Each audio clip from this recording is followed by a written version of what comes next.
morning, I'm Ed Drozd of the Small Business Doctor, and I'm here today with Patricia Raskin, a recipient of multiple awards, a national speaker, a radio talk host, a friend of mine as well. And Patricia, it's a pleasure to have you here today. Hi, How you Ed. doing? Good, thank you. So tell me, Patricia, you were a pioneer in the world of cable television. Tell us more about that. Well, it's how I started in this career. So sitting in this chair it really takes me down memory lane.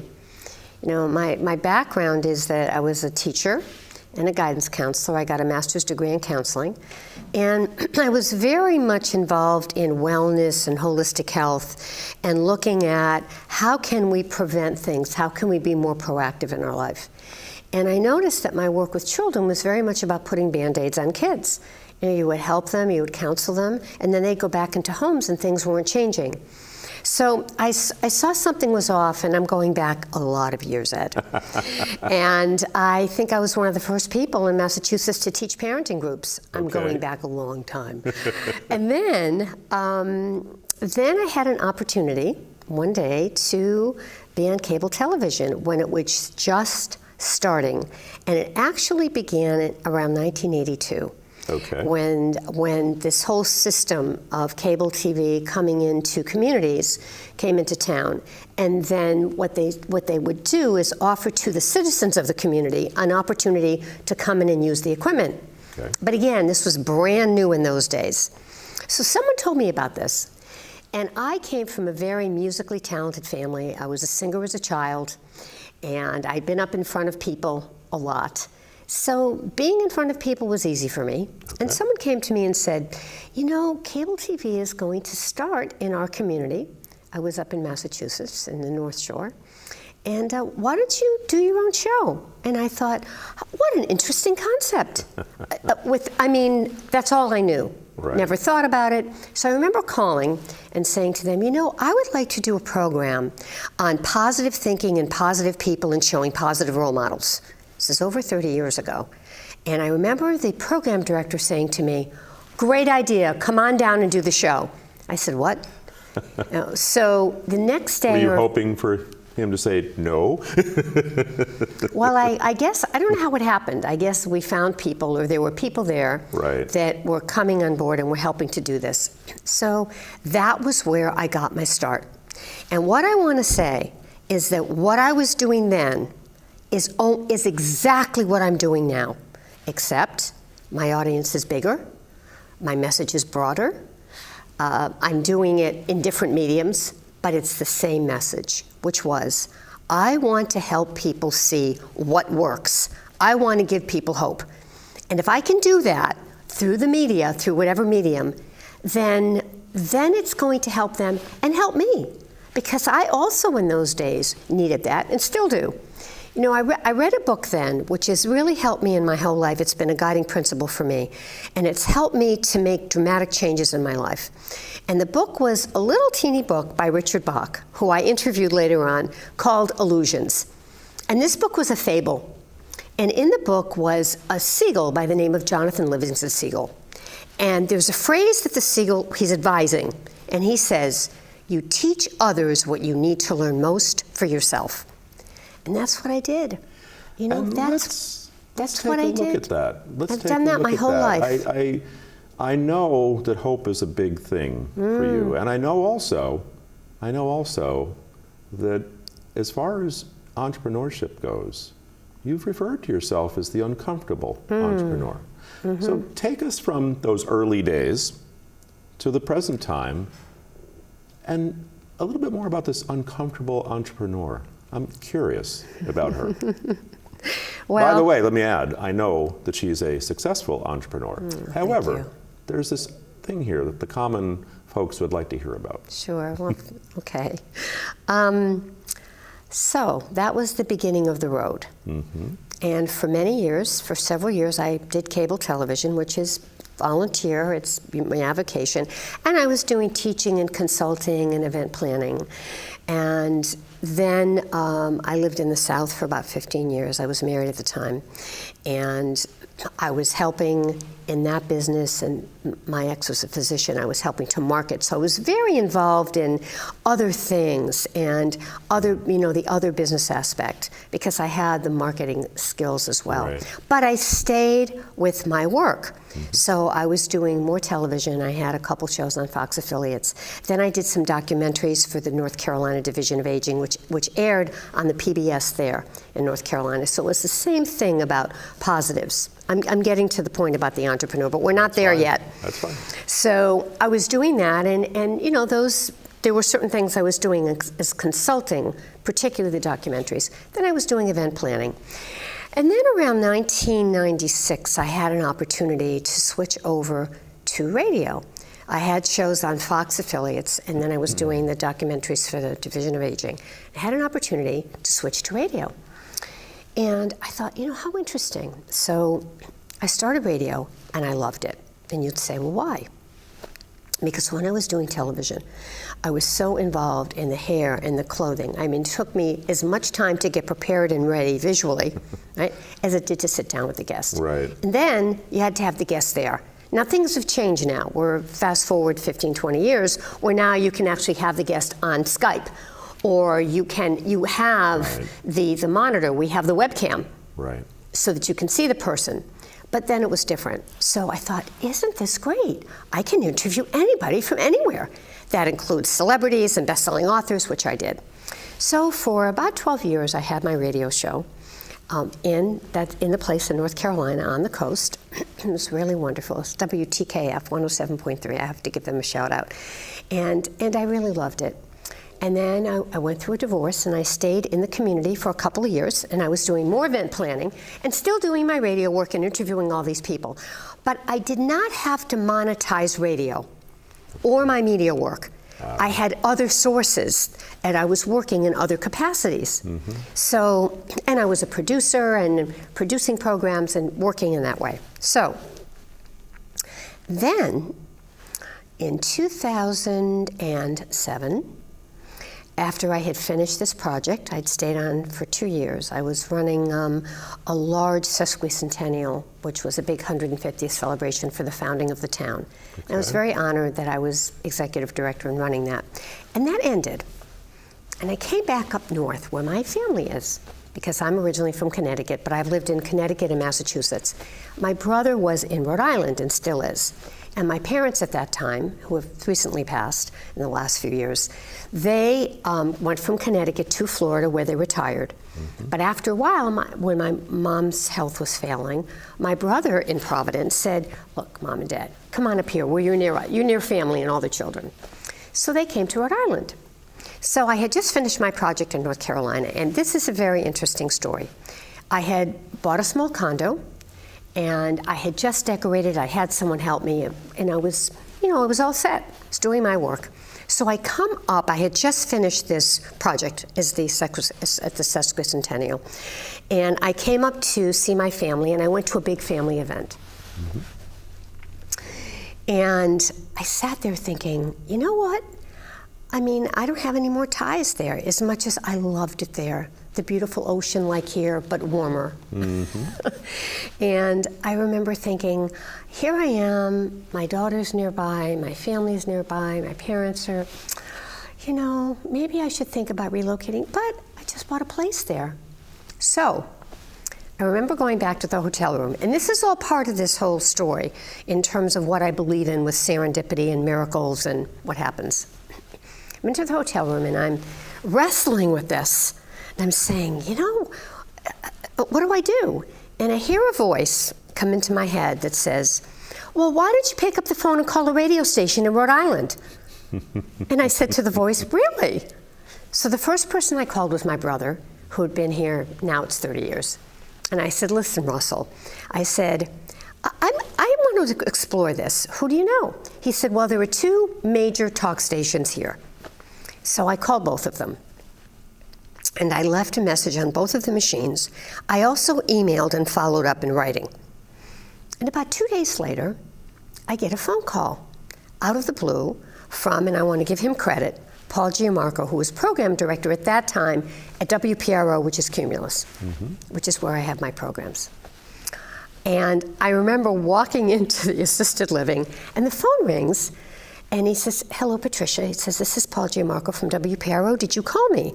And I was so shocked that I said, "Yes, I did." I said, "Did you get my email?" And he said, "No, I didn't get an email. I just got a phone call." And I'm thinking, it's running through my head, how does someone in media who gets a million phone calls like this call me from one phone call? Boy, my 30-second pitch must have been pretty good, right? So I told him what I said, I've been doing this work a long time, and this is the program that I do. It's called Positive Living, and I'm considering bringing it up to Rhode Island. And he said, "I really like your concept." He said, "I think it's needed." He said, "Can you send me some tapes?" I said, "Fine." So fast forward, this is where we get to the part you asked me about, the uncomfortable entrepreneur. So he calls me and he says, "We'd really like your show here." And I said, "Great." And we move on another couple of weeks. I come back to the South, and my neighbor who was renting and I own comes over, and I said to her, "This is impossible in a way, because I may have an opportunity to go back to my roots and to do my radio program, and I'd be near my parents and my family and my daughter and my brother." And so she says to me, "I tell you what, if you decide to do that, I will buy your condo." This was in October. I had bought the condo maybe 7 months. This was in October. By December, I was here. But let me give you the part that goes from there. So in the meantime, I have a few more conversations with Paul. And after about the 5th conversation, he says to me, "Well, Patricia, we've talked it over, and we want you, but we can't give you the show because you're coming in with a new concept, and you're going to have to pay for airtime." So now I had a choice. Ed. It was, do I do this? Do I take the chance, go up there, and do I make it happen and find sponsors and figure this out and make this into a business, or do I not do it anymore? And the segue to that is that here we are 6.5 years later, and I have done it. I've gone from 1 show to 3 shows. The uncomfortable part is, how do you move through that when you come to a new place and you start over? And I came in the height of the recession, but I didn't even look at that. If I had, I might not have done this. Right. I didn't look at that. I just knew that this was something I needed to do. And then the rest is where the entrepreneurial part comes in. And that's what you asked about. And? Well, it was very challenging because I had to start from scratch. And I had some personal resources, but you can't rely on those forever. And I really didn't know what I was doing because I'd never really been a full-fledged entrepreneur in this sense. Mm-hmm. I'd always had some kind of a backup or a position, or I had some rooting, some foundation. Right. So one of the first things I did, which actually was a very smart thing when I look back, is I hired a PR person, which if you were talking to me financially, you would have said, "Don't do that." Mm-hmm. But she actually really helped me. And she said to me, we're going to show you that you're really a business. We know you love this, but this is your business. Mm-hmm. So I worked with her for a while, and she really helped me with foundation. And then I just kind of went trial and error, and somehow a light bulb went off, and I figured out how to do this. And I figured it out on my own. And what I figured out is that if I could help other people get their message across, because as you can see from the bee, I'm the bumblebee, I'm the pollinator, I'm the person that is the catalyst to make it happen. I take what you've got and I get it out there. Figured if I could help people get their message across effectively through the media in a way that they haven't been able to do it before, right, I've got something here. And that's exactly what I did. So my sponsorships involved not, people doing 30-second spots, but me working with people to help them really express their message so that listeners would hear that and say, "I really like what Ed has to say. I'm going to give him a call because he's speaking to me." Mm-hmm. He's not just on the air with a 30 or 60-second spot, which definitely has a very strong marketing focus. Right. And that's what I did. And I started with a show called Patricia, Raskin, Positive Living. And then after about 3 years of being on the air, I then created another show called Positive Business, which is on the sister station AM 790. And then 7 months ago, I created yet another show called Positive Dating. And that's on Pro, WPRO. And I will tell you that I definitely would classify myself as an uncomfortable entrepreneur.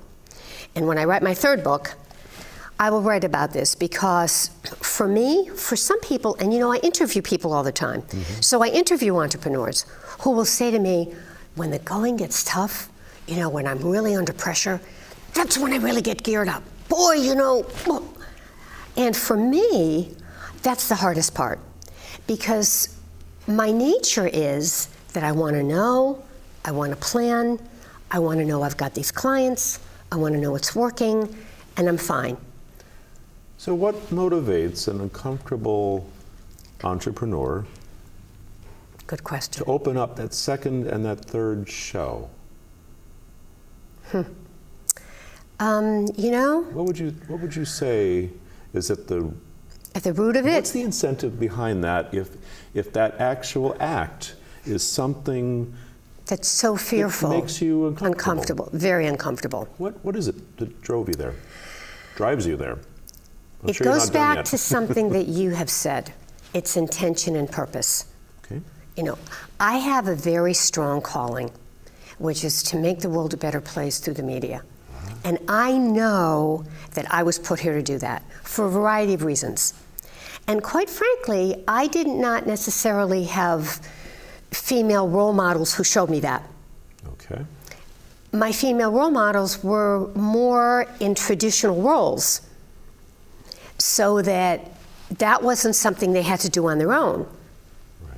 They were taken care of. Right. So the housewife, the mother. Right. Even if you were, and even if you did work, or even if you had a profession, there was still that very strong backup. Right. Right. So that's what I saw. Okay. And so when you've seen that, and now you're doing the opposite, there's always going to be that, what was I thinking? But there's such a strong purpose here. And the purpose is that it's just really important to do the work. I love the work. I love the work. To the point that your fear, as much as it might be, or your discomfort is irrelevant because you're going to strive to meet this goal. But let me tell you something there, and I'm saying this openly. The fear is very tough to work through because, you know, there are days when I'll feel a crunch and I will say, and tremendous panic sets in. It's kind of like the people who are afraid of public speaking. Yep. And they're like, really, and they get headaches and sweats, and then they get out there and they're fine. Or you've heard this from celebrities. It really does grip me. And I have to do a lot of inner work because it can be very paralyzing. You know, and then the old voice will come in. What are you doing? What are you, crazy? You know, you're not going to make it. And if you don't make it, you're going to be a bag lady. I mean, it's just, and you have, and the other voice has to come in and say, thank you for sharing, right? I'm moving on. And it does, but not without some emotional repercussions, to be very honest. This conversation that you referred to is a conversation that we all have. We may not admit it, but quite frankly, we all know that it happens. And there are many competing things going on with us all the time. I think what's really important here that you're bringing forward is that despite the fact of this battle, if you will, you're willing to go forward. And I think it's very important to showcase that this intention is that strong, that while there is this discomfort, abject fear, as it might be in some cases, that's not really so important, is it? That's not the important part. It is meeting your intention. It's striving to reach your goal. That's what really matters to you. Yeah, I think so. What I've noticed with my patterning is that when the fear grips me, I will stop. And it might be for a day or 2 or 3. And then, of course, then the voice comes in. You're lazy, you didn't make a call, I listened to that for a few minutes. And then something else takes over and says, you know what, you really believe in this. So now we're going to try something else. And I also, because I'm going to share with you my 6 P's to success, and I use them all, I do think that my 6th P, the prayer part, is very important, because at some point you have to say, look, this is what I'm supposed to do. So now, if this is really true, then I need the next lead and I need the next possibility. And that does happen. That will happen. And sometimes it will happen in some kind of a crisis, or when you're not expecting it. A crisis will happen, and in that crisis was this little gold nugget was sitting on the side. You say, wow, if that crisis didn't happen, I wouldn't have talked to that other person, which, by the way, could really be a source for me. But I will say this to you, I always am looking in that pool. Even though I'll get discouraged, or even though I'll get fearful, and even though I'll say, this is it. Right. This is it. Yeah. I'm going to an island, Ed. This is it. Which I'd probably last there 4 months, right? Right. But then there's something. There's something, and it does get. Selling and putting yourself out there is hard. And particularly for me, because I'm always doing something new. Nobody's done this dating show. Duh. I'm saying, what, and I guess that's part of the excitement for me. Right. I think that is, because I create something that's just a little different. It's being an artist in a sense. It's like you're an artist, so that painting has got your signature. And I think that's part of what this is. Okay. There's an artistry here. There's a way that I'm doing it that nobody else is doing it exactly the same way. Well, that's great, but it's also very challenging. Right. I think it strikes me that you're giving a lot of people permission to explore something that they're afraid to explore. And it may not be quite the same as what you're doing. It doesn't matter. But just to explore. However, the next question would be, so Patricia, how do you stay afloat? And the answer is tremendous support. I have coaches, and I have people, and those people really help me. Because, you can look at any well-known person, and I used to use the example of Tiger Woods. I haven't in the last couple of years, but, he was at the top of his game and he always had a coach. Right. So I think it's really, really important, because you're too close to it. As many strategies as you have, when you've done 10 of them and you're getting 10 no's, everyone has that point where now you have to get some support. And even when you're doing well, even when it's moving, you still need that support to say, okay, and what did you do right? Because we're doing well because we're doing things right, but things don't always go right. Absolutely.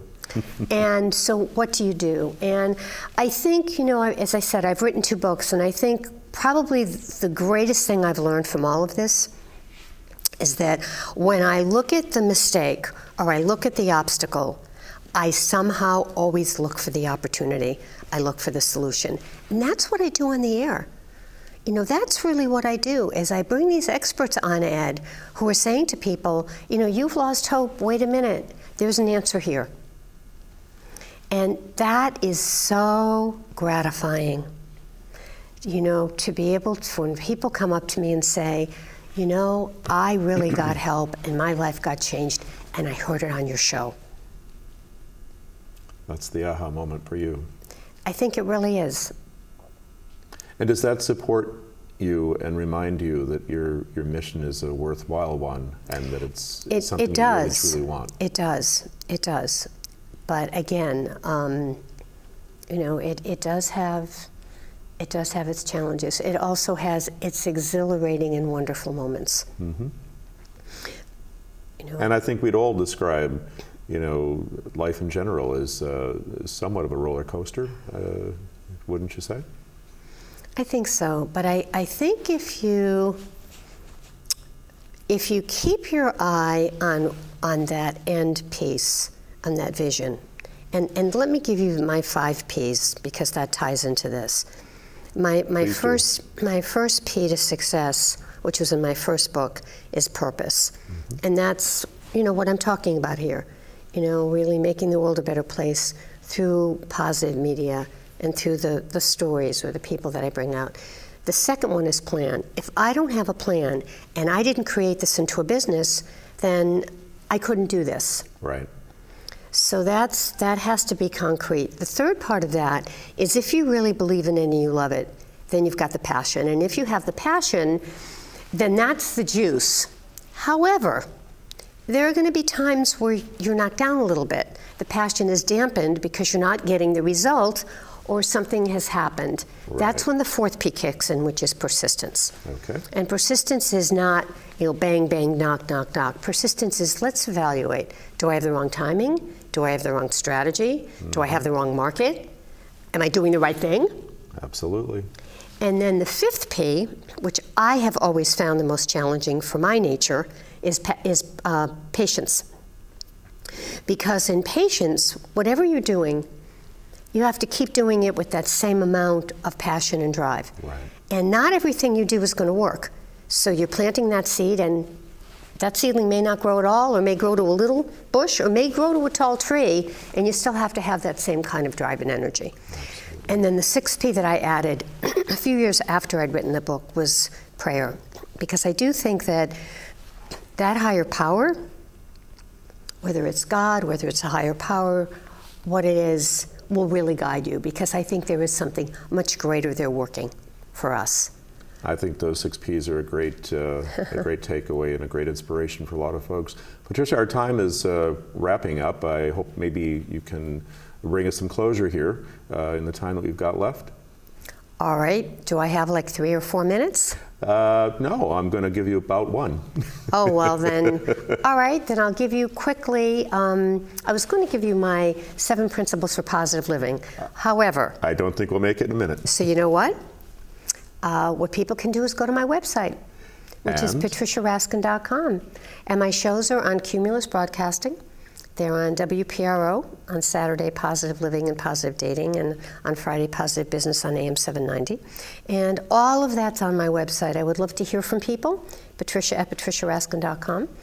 And I really thank you for the opportunity. So that's patriciaraskin.com. That is your website. And I appreciate it. Ed Dross, the Small Business Doctor with Patricia Raskin. Thank you. Thanks, Ed.